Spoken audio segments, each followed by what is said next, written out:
Please silence all electronic devices. Thank you.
Please remain seated.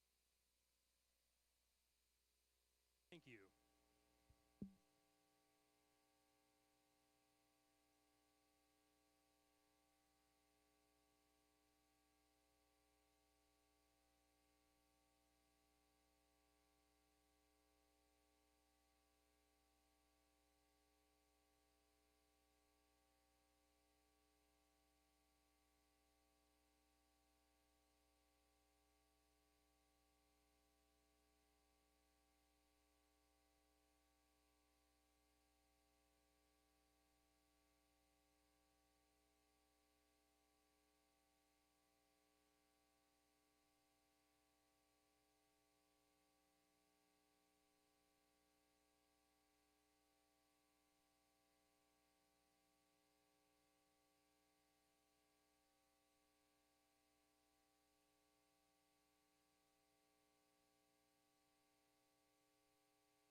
Mr. President, give a response to the Senate.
ladies and gentlemen, United States Representatives Bobby Scott and Elaine Luria, and the Governor of the Commonwealth of Virginia, Ralph Northam, escorted by Vice Commander, Joint Base Langley Eustis, Colonel Edward Vedder, United States Army.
Ladies and gentlemen, please welcome Commander Joint Base Langley Eustis, Colonel Clinton Ross, United States Air Force.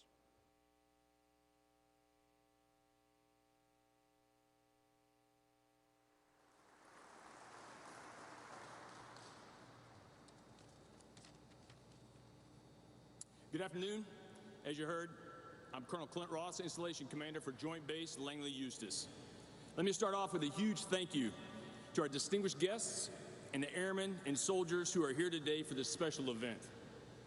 I would also like to take a moment to thank the staff and the service members who made this visit possible. Your efforts are not unnoticed or unappreciated in making this a very special event for our First Lady and President.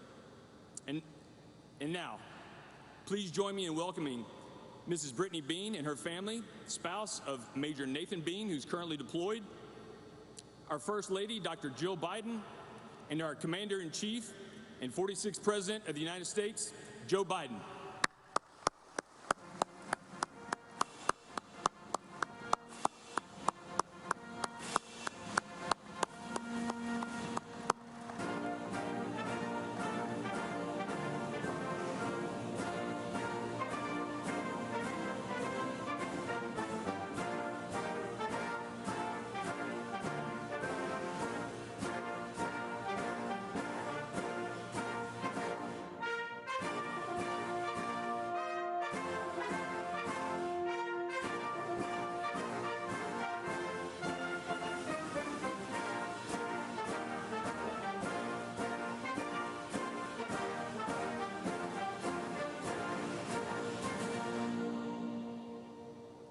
Please take your seats. Early in the Obama administration, I had the pleasure of working with then Second Lady Dr. Biden, and I can attest firsthand to her sincere passion about our service members and their families. From Wounded Warrior events, Gold Star family recognition, and the Joining Forces initiative, she has been a devoted advocate to those who serve and have served. It is now my sincere honor to now welcome First Lady Dr. Jill Biden. Ma'am, it's a pleasure to see you again, and the stage is yours.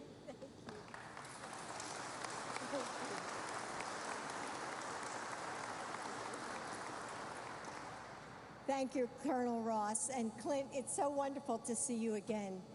You know, when our paths last crossed, as Clint said, you were serving in the White House military office, and the Obama-Biden administration was just getting started. And you were an invaluable resource to my team as we worked to serve the military community through our Joining Forces initiative. And, you know, I remember how sweet Claire was when you brought her to take your daughter to work day. So I'm truly grateful for everything that you did to support us back then, and for you and your family's continued service today. So, good afternoon, everyone. It's great to be back in Norfolk here at Langley Eustis with those who have given so much for our country, our airmen and our soldiers and those who love them. The families of our service members and veterans, the caregivers who lift up our wounded, our ill and our injured, the survivors who grieve those we've lost. You may not wear a uniform, but military families are as critical to our national defense as a rudder is to a ship. You support your service member no matter where they are. You sacrifice your safety with every move in PCS, with every new school or job. You serve alongside your loved ones. We have an all-volunteer force, and it continues only because generations of Americans see the honor, dignity, and patriotism of military service. How can we hope to keep our military strong if our service members are forced to choose between their love of country and their love of family? That's why supporting your physical, social, and emotional health is a national security imperative. Your Commander-in-Chief and I understand that. This is personal to us. And as we begin Memorial Day weekend with a community who feels its gravity deeply, our hearts are with all the survivors, remembering and celebrating someone they love. We owe them a debt we can never repay, and we must do everything we can to help them carry the weight of their grief and always, always honor their service. 10 years ago, First Lady Michelle Obama and I created Joining Forces, and this work continues to be one of my top priorities today. We are going to make sure that our military and veteran families, caregivers, and survivors have what you need to survive. Our military is a community bound together by love. Love for our country, love for the men and women who serve beside you or the service members in your life, and love for the communities that you all have built together. It's time that our nation matches that devotion. May God bless you all, our troops and their families. And now, I'm excited to welcome our next speaker, Brittany Bean. In addition to being a mom of 3, a veteran herself, and a fellow teacher, Brittany has navigated much of this pandemic while her husband, Major Nathaniel Bean, is deployed to Afghanistan. With Brittany's service, this is their family's 7th combined deployment. Brittany, like so many moms, I know that you are the rock of your family. And that's especially true when you're parenting with a deployed partner. I want to thank you and your children, Jordan, Nathan, and Margaret Catherine, for your strength, resilience, and everything you do every day to keep us safe. Brittany?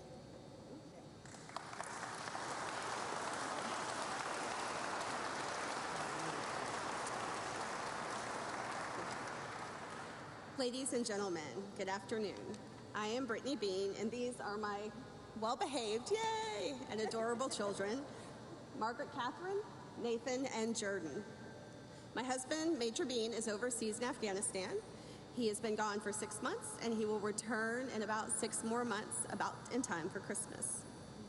On this Memorial Day, we are asked to honor, remember, and mourn those airmen, servicemen, and women who have paid the ultimate sacrifice in the performance of their duties home and abroad.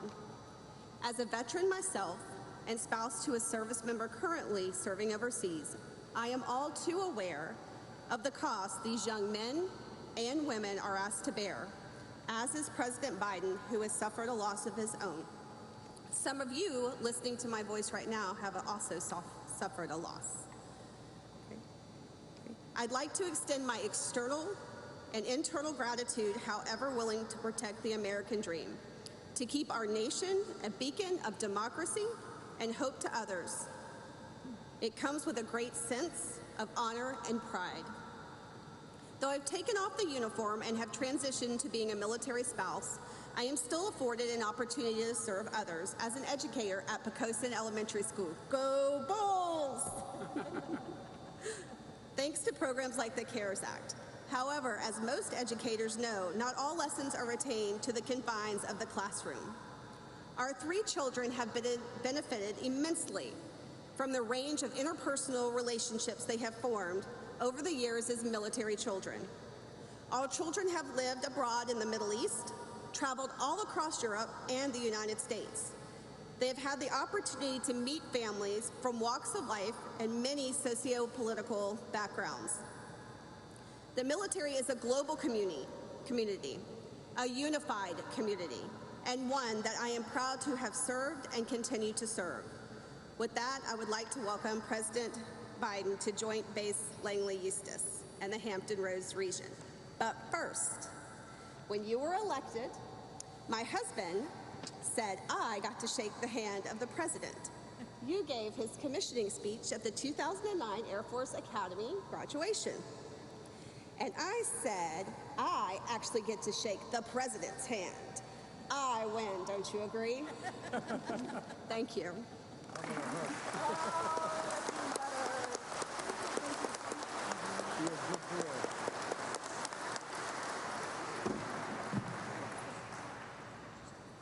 As you guys get comfortable. Colonel Ross, Clint, it's wonderful to see you again. Thank you. On our paths last cross, as Jill said, you were serving in the White House. And I never thought we'd be standing here today doing what we're doing today. And Chief Master Sergeant Peterson, thank you, and to all members of your team who helped put this visit together today.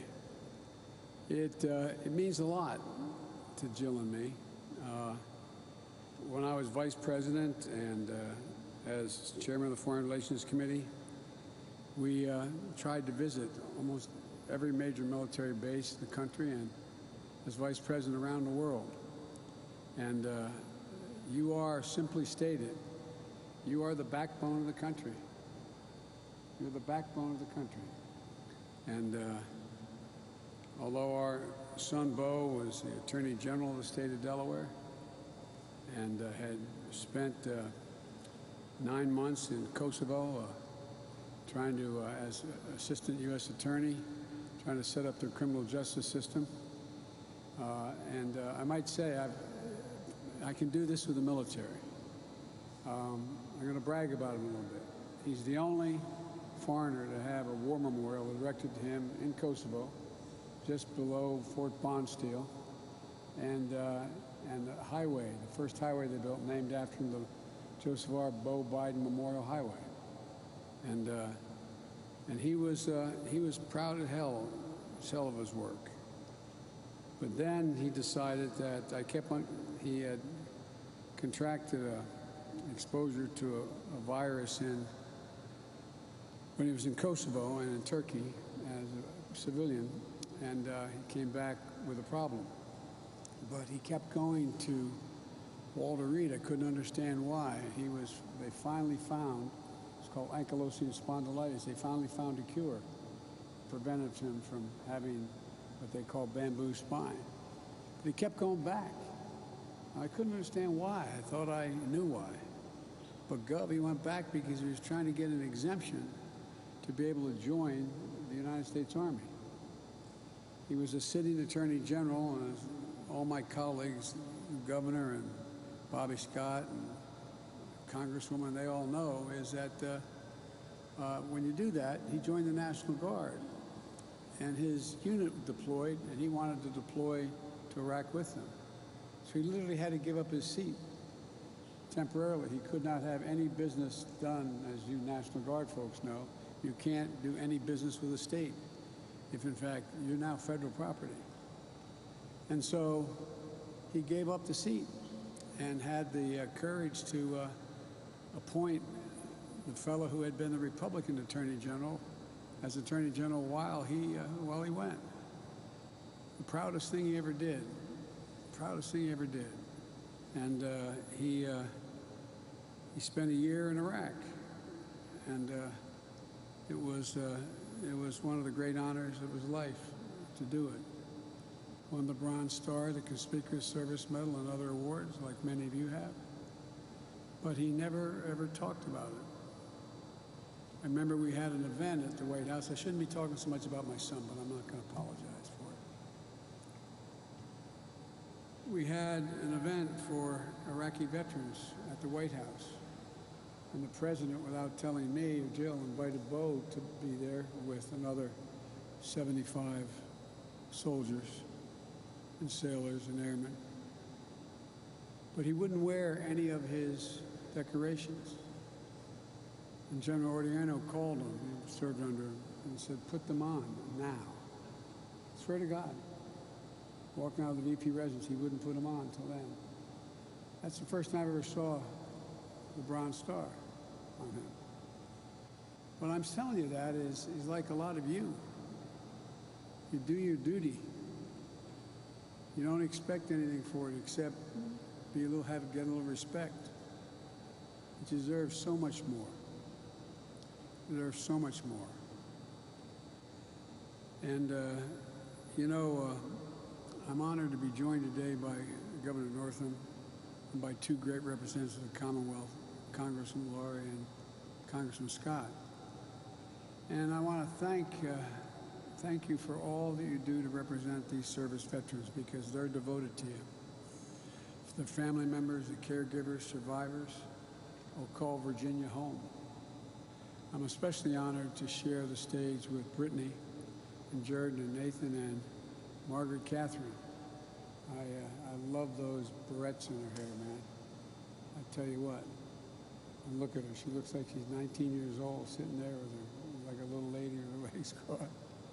Brittany, you're doing triple duty as a veteran, a military spouse, and a teacher. And kids, thank you for being there for your mom. I can remember all those times, and all of you remember the spouses when your husband or wife are deployed. Every morning you wake up, you say that little extra prayer while you're drinking your coffee. You just spend a little more time wondering. And, you make up 1% of the population. You're defending 99% of the rest of us. And we owe you. But you do your job so gracefully, you hardly ever say anything about what you're doing. But it matters.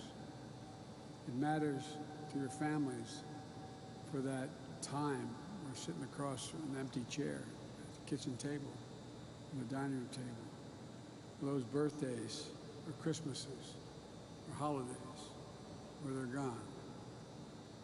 You know, there's a famous English poet who said, "They also serve who only stand and wait." Also serve, only stand and wait.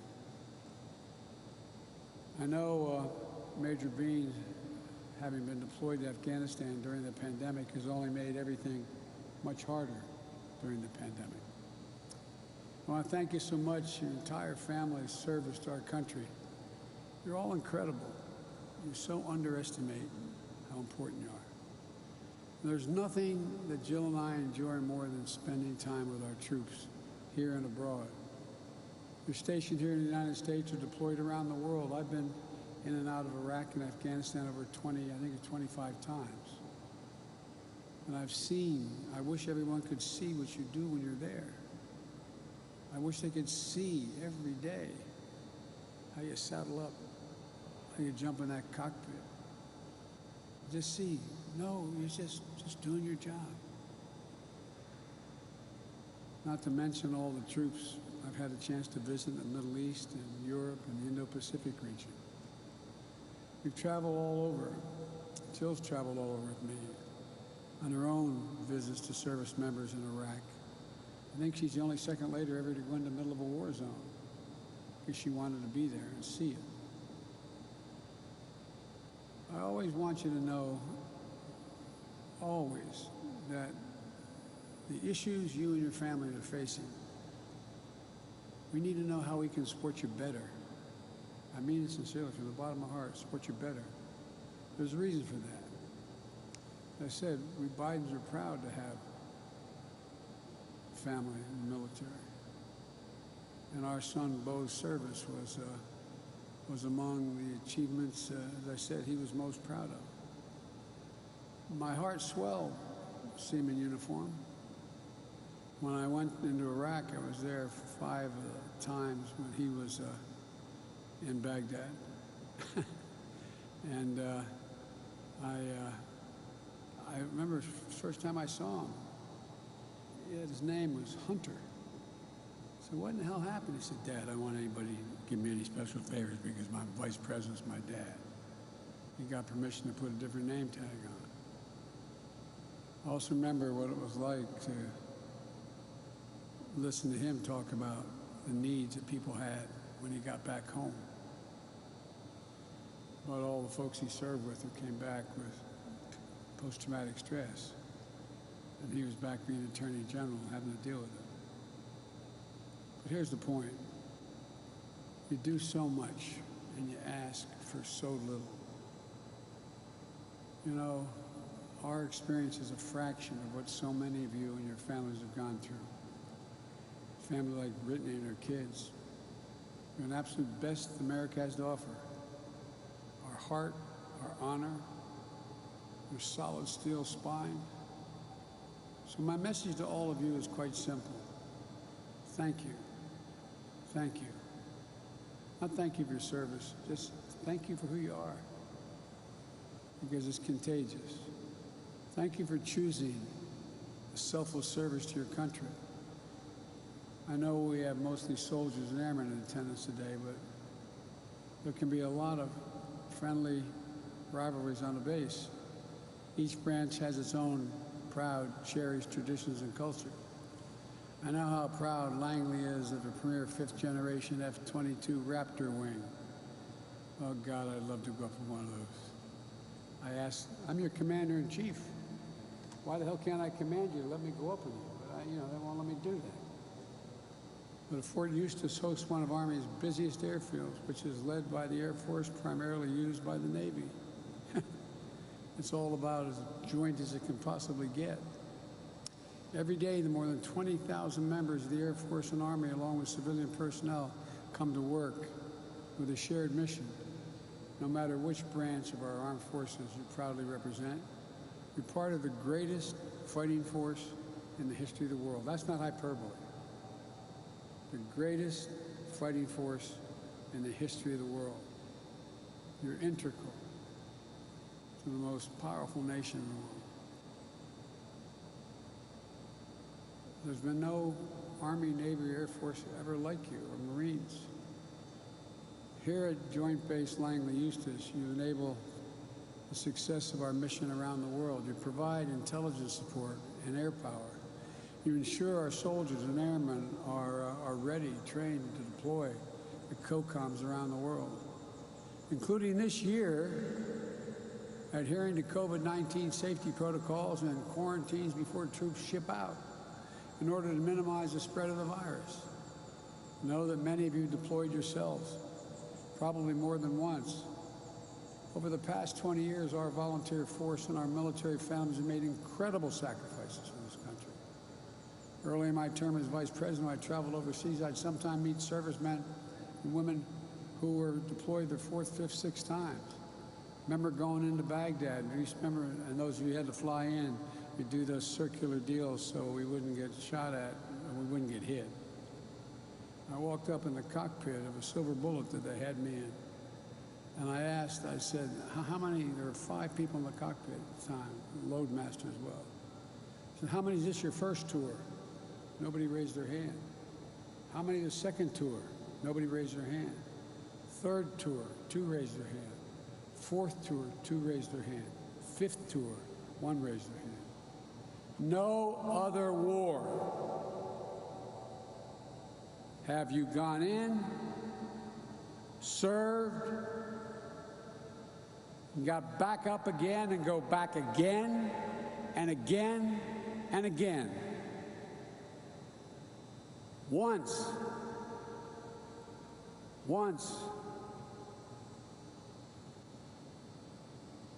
wiping the blood off a seat-em-up armor Humvee is enough to get you focused. Then to saddle up next time and go back and back again. You're incredible. You're incredible. The country, they owe you, and this time they're more appreciative. In my generation, you didn't come home and get off an airplane in a uniform in an airport coming back from Vietnam. People treat you with respect, but they have no idea the sacrifices you make in theater. As we get close to bringing down the longest war drawdown in American history, our troop presence in Afghanistan, I want to recognize the significance, too, of what all of you, the United States Armed Forces, have accomplished in the past 20 years. We went to Afghanistan with a clear purpose: to get the people who attacked us on 9/11 and to prevent al-Qaeda from using Afghanistan as a base from which to attack America in the future. We achieved that purpose. You achieved that purpose. Year after year, deployment after deployment, American troops pursued the terrorist threat through some of the most unforgiving terrain on the planet. I have now had the pleasure, as they say, of being in every part of Afghanistan, from the Fobs up in the Konar Valley, down south, looking at all those poppy fields and all in between. It's one godforsaken landscape, but you all just showed up and did your job. And you helped make sure there hasn't been another attack from the homeland, from Afghanistan, for the last 20 years. And you never gave up until we delivered justice to Osama bin Laden. I got criticized after 9/11 for saying we'll follow the son of a bitch's gun to the gates of hell till we get him. It's exactly what you did. It's exactly what you did. And you got him. And now as we draw down, we're also going to focus on the urgent work of rebuilding over-the-horizon capabilities that will allow us to take out al-Qaeda if they return to Afghanistan, but to focus on the threat that is metastasized. The greatest threat and likelihood of attack from al-Qaeda or ISIS is not going to be from Afghanistan. It's going to be from 5 other regions of the world that have significantly more presence of both al-Qaeda and organizational structures, including ISIS. We're going to update our security stance and turn our forces to the threats that will dominate our future to ensure the security of the American people for decades to come.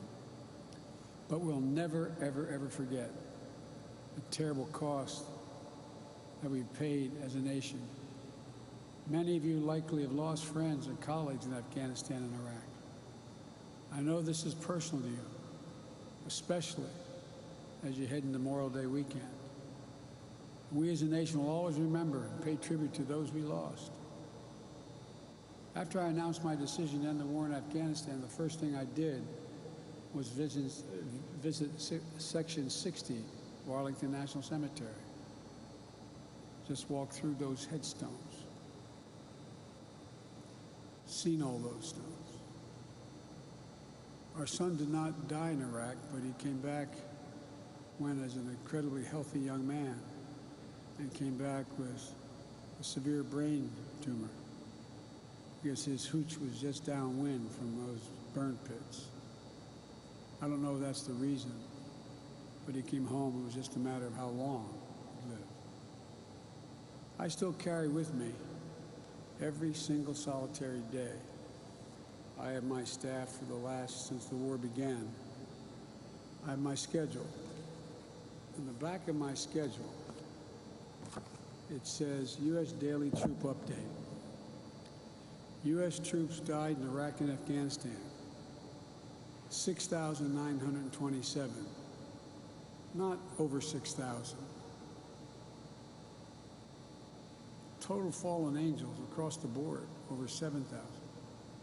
Every one of these lives lost is a tragedy. An empty seat at the dinner table. A missing voice at the holidays. Every one of them left behind a whole community.